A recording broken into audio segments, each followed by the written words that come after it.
Inini Tracy Chiriro ndiri mugaro muChiso village ward 22 Chipinge ndiri murimi wemusikavanhu B.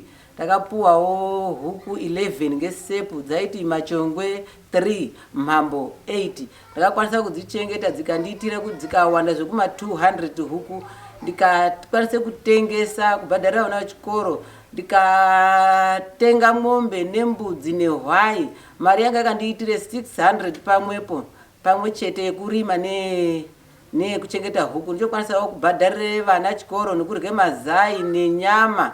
Zveshe zvakandiitira kubva kusepu. Ndinotenda nekuti yakatidzise kurima kwakanaka nekufuya huku dzine nyama dzinodiwa nevanhu dzinokandire mazai akawanda. Saka ndakakwanisa kuendesawo vana vangu kuchikoro. Ndine vana vakati wandei. Kusekondari kune 2, kuprimary kune 1, ECD kamuzukuru kangu ndiri kutokabatsirawo. Ndotoitenda zvakanyanya kuti sepu yakaite zvakanaka, yakauya nechirongwa chakanaka, uye ndakaziva kuti huku inoitawo semunhu, inotodawo mvura yakachena, inotodawo chikafu, inotodawo kurarire pasinganayi, inotodawo kuti iitirwe zvakanaka semunhu. Zvaunongoite munhu ndozvinodawo kuti huku iitirwe.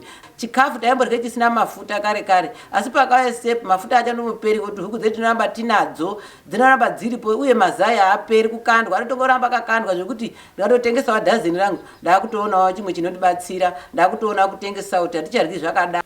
Patakapuwa huku dziri 11 dzakazi tinozopa person, saka person ndakatoipa ndikapa vanhu vangu 2 andakapa. Taitosheyane mazai ngekuti hadzirariri, ndaito dzatokandira ndotoasheye dzatopana mazai, iwo notsotsodzawo kwavo. Ndakatopa each 45 eggs kusvika atoitawo nhiyo dzawo kumba kwavo.